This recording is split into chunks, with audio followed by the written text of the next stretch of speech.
నమస్తే అండి. నేను రామకృష్ణారావు. ఈ అపార్ట్మెంట్లో సెకండ్ ఫ్లోర్లో 2 BHK flat east west flat సేల్కి ఉంది. 1050 SFT టోటల్ ఏరియా.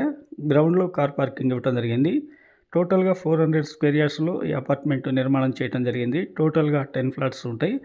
ఇదే సేల్కి ఉన్నటువంటి ఫ్లాటు 2 BHK. ఫ్రంట్లో హాల్ ఉంది. లెఫ్ట్ రైట్ 2 బెడ్రూమ్లు ఇవ్వటం జరిగింది. 2 బెడ్రూమ్లకు కూడా అటాచ్డ్ వాష్రూమ్స్ ఇవ్వటం జరిగింది. కిచెన్ ఉంది, వెంటిలేషన్ ఫుల్గా ఉంది, పూజా గది కూడా ఉంది. ఇదే ఏరియాలో ఓపెన్ ప్లాట్లు అయితే ఫర్ స్క్వేర్ యార్డ్ 50 నుంచి 52,000గా సేల్ అవుతున్నాయి. యూడిఎస్ 40 స్క్వేర్ యార్డ్స్ ఈ ఫ్లాట్కి కేటాయించడం జరిగింది. ఈ ఫ్లాట్ లొకేషన్ హైత్ నగర్ విజయవాడ హైవేలో సంగం హోటల్ ఆపోజిట్లో ఉన్న సూర్యవంశీ లేఅవుట్లో ఉంది. 50 ఫీట్ రోడ్ డైరెక్ట్ అటాచ్మెంట్ అవుతుంది ఈ అపార్ట్మెంట్కి. ఇంట్రెస్ట్ ఉన్నట్లయితే కాంటాక్ట్ చేయండి. లోన్ అవైలబుల్ ఉంది. టోటల్గా ఇంక్లూడింగ్ అన్నీ కలిపి 52 lakhs కోట్ చేస్తున్నారు. Please like and subscribe.